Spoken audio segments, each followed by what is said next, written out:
Bueno, de momento, Joana, nos vamos con un tema bien importante y es justamente la facturación electrónica en los servicios públicos y es por eso que a esta hora saludamos al director de la DIAN. Director, gracias por estar en W Sin Carreta. Él es Jairo Villabona, gracias. Y bueno, explíquenos qué tan complicado para un ciudadano de a pie va a ser poder pagar los servicios públicos con facturación electrónica.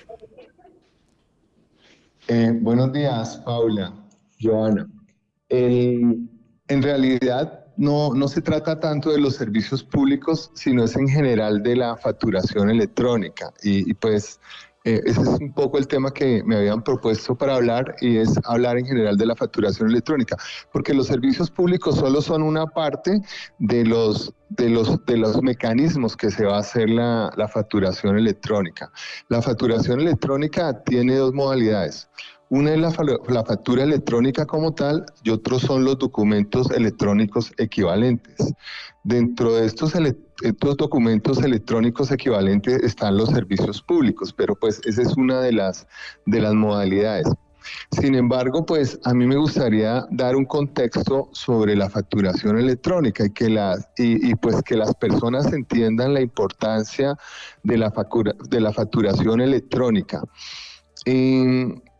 Digamos que en Colombia no es un país que recaude tantos impuestos como se dice. Cuando uno escucha generalmente muchos comentarios en los medios de comunicación, la gente dice, no, es que me voy a ir de Colombia porque Colombia es uno de los países donde más se paga impuestos en el mundo. La verdad es que no. Colombia es uno de los países que menos recaudo de impuestos tiene con relación al PIB.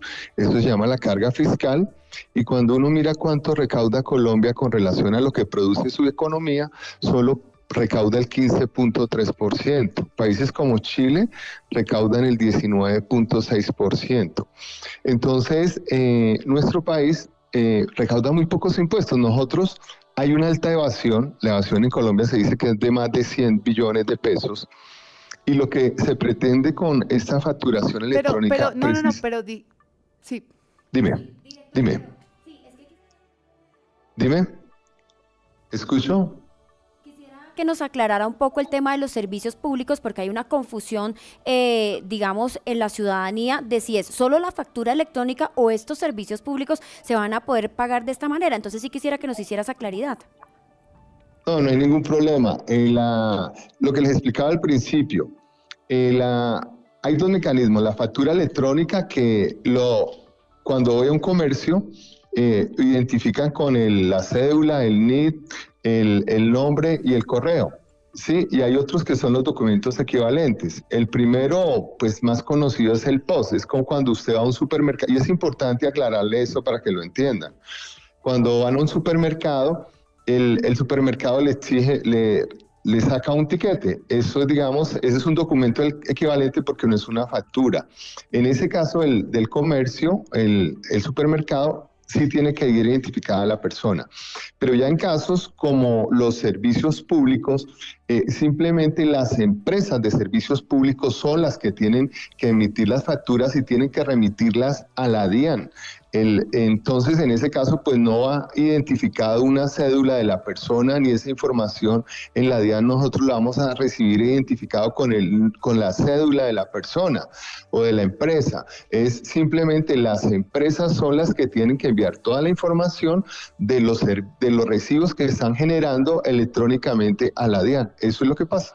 Sí, director, aprovechamos que lo tenemos acá en W Sin Carreta justamente para preguntarle cómo avanza el tema de la facturación electrónica. En su momento, cuando se empezó a implementar, pues hubo muchísimas quejas por parte de los pequeños empresarios, principalmente porque decían, no, es que me toca contratar quien me suba las facturas y una serie de eventos. ¿Ustedes ya pudieron mejorar este sistema en la DIAN de facturación electrónica, especialmente para las MIPYMES?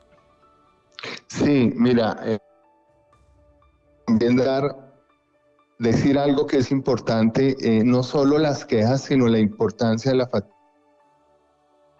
Nosotros vivimos de los impuestos, o sea, si la DIAN no recauda los impuestos, no hay país. Entonces, aquí en Colombia toca crear una conciencia sobre ese tema, y es que todo el mundo debería generar la factura electrónica. Los pequeños negocios, la DIAN sacó un software que es gratuito, en donde ellos pueden facturar a través de ese software. O sea, eso realmente para ellos no tiene ningún costo. Entonces, eso sí se puede hacer, pero todas las personas debemos ser conscientes y nosotros hemos hecho unas campañas en la calle donde estamos educando a las personas para que exijan la factura electrónica. La factura electrónica no es una opción, o sea, el comerciante no le puede decir a usted si le da o no le da factura electrónica, tiene que dársela porque es obligatorio. Y nosotros como ciudadanos debemos tener esa cultura de exigir siempre la factura electrónica, porque con eso es que damos los servicios de educación, salud, infraestructura y todos los programas sociales. De lo contrario no podemos. Director, hablemos del recaudo porque pues se habló mucho de que la DIAN pues obviamente tenía un déficit, que no se iba a lograr ese recaudo que estaba establecido y que se había puesto como meta.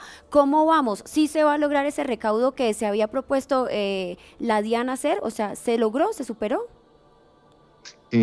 Bueno, lo que pasa es que hay varios factores y eso lo hemos explicado ampliamente en muchos medios de comunicación, y es que cuando se hizo el presupuesto y cuando se proyectaron los ingresos para este año, se estimaron unos recursos que estaban incluidos en ese recaudo. Por ejemplo, estaban 10 billones de pesos que iban para arbitramentos.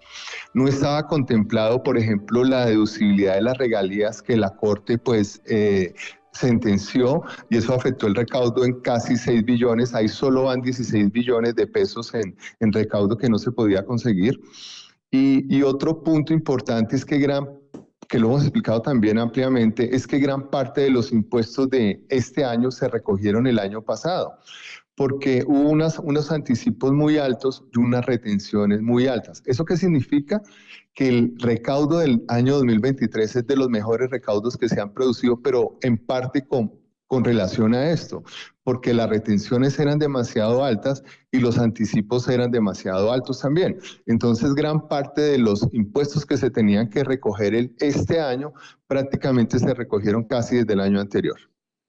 Pues es Jairo Villabona, director de la DIAN aquí en W Sin Carreta, explicándonos esta importante información sobre la facturación electrónica. Muchas gracias por estar con nosotras.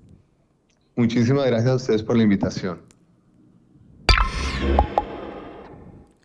Bueno, y pues seguimos en Sin Carreta y vamos a tocar un tema del que hemos venido hablando, dando pinceladas, y es el Sistema General de Participaciones. Esta semana en el Congreso de la República se aprobó, pero pues además de eso, pues queremos que la gente entienda, porque ¿qué es el Sistema General de Participaciones? Primero, tiene un nombre rarísimo, pero Paula Bolívar, usted estuvo muy pendiente de esa discusión, ya nos había explicado algunas cosas, así que vamos a ver y vamos a explicarle a las personas en qué consiste eso y qué fue lo que se aprobó.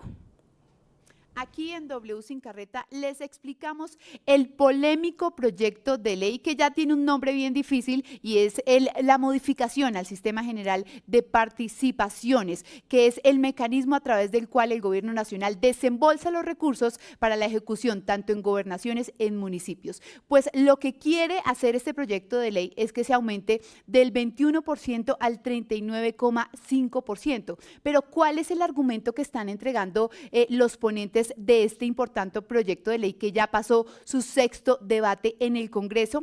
Que regiones como el Chocó, que tienen muchísimas problemáticas sociales como inseguridad, pobreza extrema, falta de acceso a servicios públicos, a servicios básicos, reciban los recursos necesarios para poder invertir en estas problemáticas sociales. Pero quiero que entendamos y hagamos un ejemplo de qué estamos hablando, de cuánto sería el aumento. Por ejemplo, si hoy el Chocó recibe unos recursos, digamos, recibe 210.000 pesos. Si se aprueba este proyecto de ley, pasaría a recibir 395.000 pesos, que sería ese aumento del 21% al 39,5%.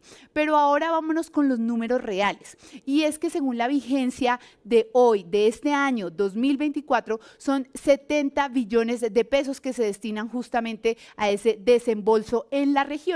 Pues si hacemos el aumento del porcentaje, quedaría en 131 billones de pesos.